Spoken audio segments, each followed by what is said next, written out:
Berjumpa lagi pada video yang kedua untuk kompetensi dasar 3.1 materi fisika kelas 10. Pada pokok materi yang kedua yaitu tentang metode ilmiah. Suatu pengetahuan dapat dikatakan ilmiah jika memenuhi 4 syarat, yaitu yang pertama objektif, yang kedua metodik, yang ketiga sistematik, dan yang keempat berlaku umum.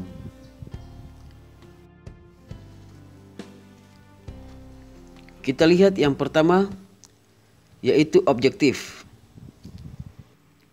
Objektif yaitu sesuai dengan objeknya yang dapat dibuktikan dengan pengamatan, tidak didasarkan atas persepsi peneliti atau orang lain. Yang kedua, metodik. Metodik yaitu pengetahuan itu didapatkan dengan melakukan cara-cara tertentu yang teratur dan terkontrol. Yang ketiga, sistematik, yaitu tersusun dalam sistem atau tidak berdiri sendiri, yang saling berkaitan dengan pengetahuan lain sehingga dapat menjelaskan sesuatu secara menyeluruh. Yang keempat, berlaku umum. Berlaku umum yaitu pengetahuan itu berlaku untuk semua orang dan dapat dibuktikan oleh siapapun langkah-langkahnya yang sama.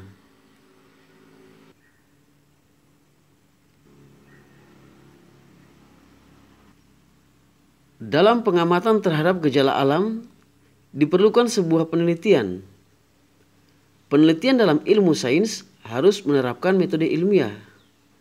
Metode ilmiah atau proses ilmiah merupakan proses ilmuwan untuk memperoleh pengetahuan secara sistematis, berdasarkan bukti fisis. Dengan demikian, kita dapat menyimpulkan bahwa metode ilmiah adalah cara menerapkan prinsip-prinsip logis terhadap penemuan, pengesahan, dan penjelasan tentang suatu kebenaran. Berikutnya kita akan masuk pada unsur-unsur metode ilmiah. Metode ilmiah mempunyai 5 unsur utama, yaitu yang pertama adalah karakteristik atau pengamatan dan pengukuran. Yang kedua, hipotesis. Hipotesis merupakan penjelasan teoritis yang merupakan dugaan atas hasil pengamatan dan pengukuran. Yang ketiga, prediksi. Prediksi atau deduksi logis dari hipotesis. Yang keempat, eksperimen. Dan yang kelima adalah evaluasi dan pengulangan. Nah, itulah merupakan 5 unsur utama dari metode ilmiah. Berikutnya kita akan masuk pada kriteria metode ilmiah. Ada 6 kriteria dalam metode ilmiah. Yang pertama, berdasarkan fakta. Berdasarkan fakta artinya keterangan yang ingin diperoleh dalam penelitian yang akan dianalisis harus berdasarkan fakta-fakta yang nyata, tidak berdasarkan daya hayal, legenda, atau sejenisnya. Yang kedua, bebas dari prasangka. Artinya harus mempunyai sifat bebas prasangka, yaitu bersih dan jauh dari pertimbangan subjektif. Yang ketiga, menggunakan prinsip analisis. Artinya semua masalah harus dicari penyebabnya, serta dalam pemecahannya harus menggunakan analisis yang logis, sehingga semua kejadian harus dicari setiap akibatnya dengan menggunakan analisis yang tajam.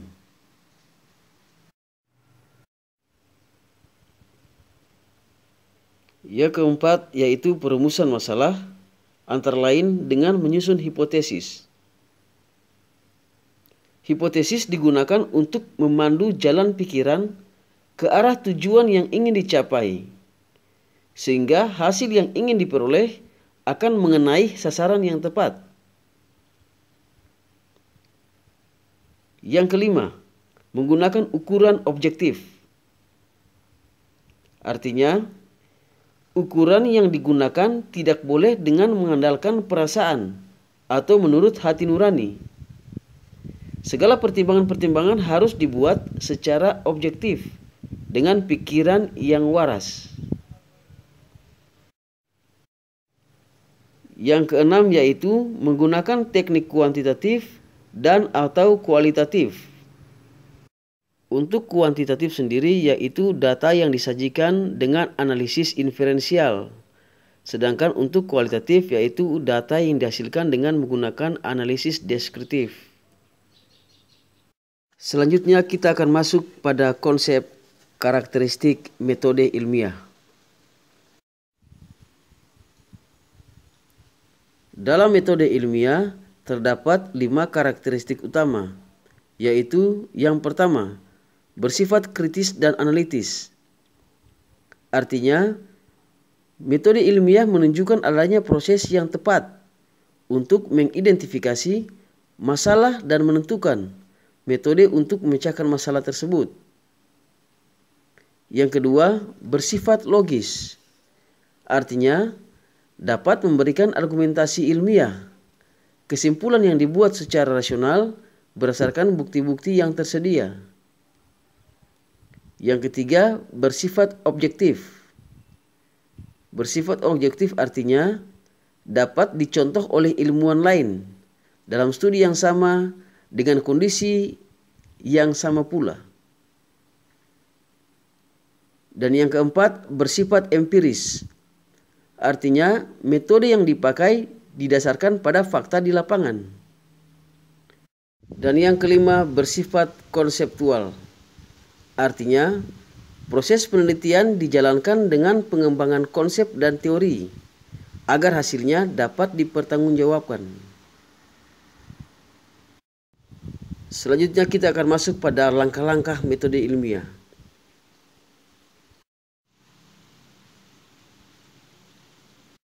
Ini merupakan konsep yang sangat penting dalam mempelajari metode ilmiah.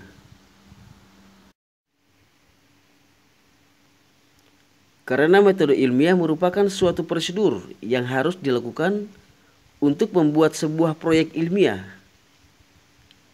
Sehingga secara umum, metode ilmiah meliputi langkah-langkah sebagai berikut. Yang pertama, observasi awal. Setelah topik yang akan diteliti dalam proyek ilmiah ditentukan, langkah pertama untuk melakukan proyek ilmiah adalah melakukan observasi awal untuk mengumpulkan informasi dan segala sesuatu yang berhubungan dengan topik tersebut melalui pengalaman berbagai sumber ilmu pengetahuan dan berkonsultasi dengan ahli yang sesuai. Dalam observasi, yang pertama, gunakan semua referensi, yaitu buku, jurnal, majalah, internet, interview, dan lainnya. Yang kedua, kumpulkan informasi dari para ahli. Dan yang ketiga, lakukan eksplorasi lain yang berkaitan dengan topik yang akan diteliti. Langkah yang kedua yaitu mengidentifikasi masalah. Artinya, permasalahan merupakan pertanyaan ilmiah yang harus diselesaikan. Permasalahan dinyatakan dalam pernyataan terbuka, yaitu pertanyaan dengan jawaban berupa suatu pertanyaan bukan jawaban ya atau tidak. Sebagai contoh, bagaimana proses kerja benda-benda yang bersifat elastis? Selanjutnya berikut ini adalah prosedur atau cara mengidentifikasi masalah. Cara yang pertama yaitu batasi permasalahan seperlunya agar tidak terlalu luas. Cara yang kedua, pilih permasalahan yang penting dan yang menarik untuk diteliti. Dan cara yang ketiga, pilih permasalahan yang dapat diselesaikan secara eksperimen. Selanjutnya, kita masuk pada langkah yang ketiga, yaitu tentang perumusan masalah.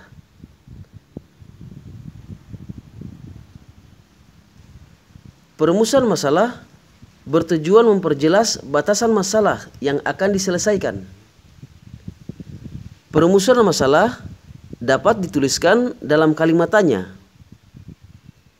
Tindakan ini bertujuan agar penelitiannya lebih terarah dan memperoleh hasil yang optimal. Sebagai contoh, di sini saya membuat konsep tentang elastisitas. Dan contoh perumusan masalah dalam konsep elastisitas yaitu yang pertama, bagaimana hubungan antara gaya dan pertambahan panjang pegas. Yang kedua, bagaimana menentukan konstanta gaya pegas.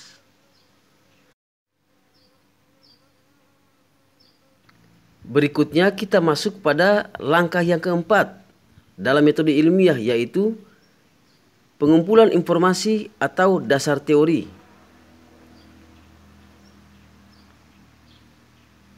Pengumpulan informasi bertujuan memperoleh pengetahuan dan informasi baik berupa teori, konsep, maupun hasil penelitian yang sesuai dengan masalah yang diteliti.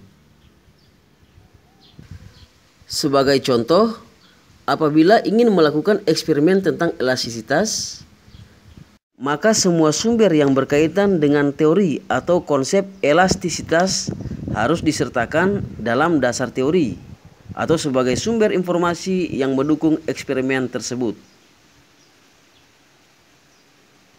Selanjutnya yang kelima. Langkah yang kelima dalam metode ilmiah yaitu pengajuan hipotesis. Hipotesis merupakan jawaban sementara dari permasalahan yang diajukan.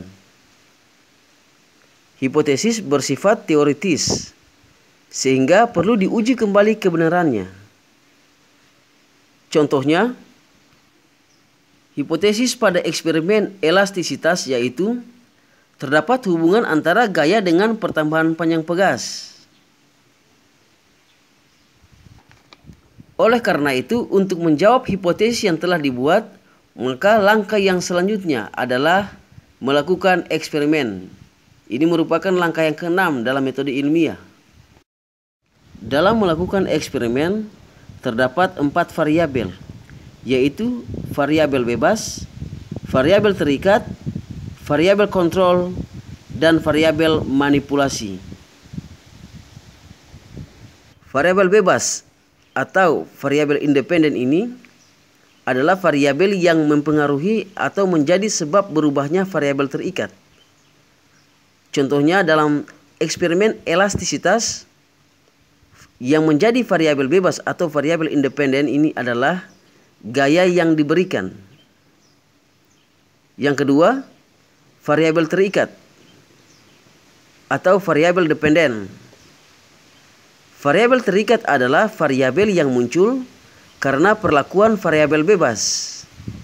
Contoh pada eksperimen elastisitas yaitu pertambahan panjang pegas yang menjadi variabel terikat. Selanjutnya variabel kontrol. Variabel kontrol merupakan variabel yang selama eksperimen harus dipertahankan tetap. Contohnya pada eksperimen elastisitas, yaitu yang menjadi variabel kontrol adalah pegas. Artinya, pegas harus dalam keadaan masih baik atau tidak berkarat. Variabel yang keempat yaitu variabel manipulasi. Variabel manipulasi yaitu unsur yang ditambahkan untuk memperoleh hasil yang akan dibandingkan. Contoh dalam eksperimen elastisitas, yang kita manipulasi adalah massa beban. Kita manipulasi massa beban dari 50 gram sampai dengan 150 gram. Berikutnya langkah yang ketujuh dalam metode ilmiah yaitu analisis data. Analisis data diperoleh dari hasil eksperimen. Pada eksperimen tentang elastisitas, data yang diperoleh adalah data kuantitatif, yaitu data yang disajikan dalam bentuk angka. Data kuantitatif diolah dalam bentuk tabel, grafik, atau diagram supaya mudah dipahami orang lain. Sebagai contoh, apakah yang terjadi saat pegas tanpa beban? Contoh yang kedua, bagaimanakah bentuk pegas saat setelah diberi beban? Yang ketiga, apa yang terjadi jika pegas terus-menerus diberi tambahan beban? Dan yang keempat, bagaimana hubungan antara gaya tarik dengan pertambahan panjang pegas? Untuk menjawab pertanyaan-pertanyaan di atas, harus dijelaskan dengan menggunakan tabel, grafik, atau diagram. Langkah yang terakhir dalam metode ilmiah yaitu pengambilan kesimpulan. Kesimpulan haruslah mengacu dari hasil eksperimen. Terdapat dua kemungkinan hasil kesimpulan yang kemungkinan hipotesis diterima dan kemungkinan hipotesis ditolak. Sebagai contoh, dari hasil percobaan di atas, antara pertambahan panjang pegas dan pertambahan gaya diperoleh kesimpulan. Yang pertama, setiap kali ditambahkan beban pada pegas, maka pegas akan bertambah panjang. Yang kedua, konstanta gaya pegas adalah sama. Demikian materi tentang metode ilmiah. Dalam penyampaian materi ini, saya sengaja untuk menampilkan beberapa contoh soal pada konsep elastisitas. Karena dalam metode penelitian ilmiah, khususnya pada mata pelajaran fisika, seringkali kita melakukan eksperimen yang berpusat pada lab-lab fisika. Oleh sebab itu, data yang dikumpulkan juga bersifat data-data yang kuantitatif. Dengan demikian, kita harus mencoba dalam melakukan eksperimen bukan saja di laboratorium, tetapi kita harus bereksplorasi dengan alam. Asal penting penelitian yang kita lakukan harus pada unsur-unsur metode ilmiah dan berkaitan dengan mata pelajaran fisika. Jangan lupa tekan tombol like dan subscribe, kemudian aktifkan lonceng notifikasinya agar kalian dapat menerima info-info terbaru terkait dengan materi fisika kelas 10 semester 1.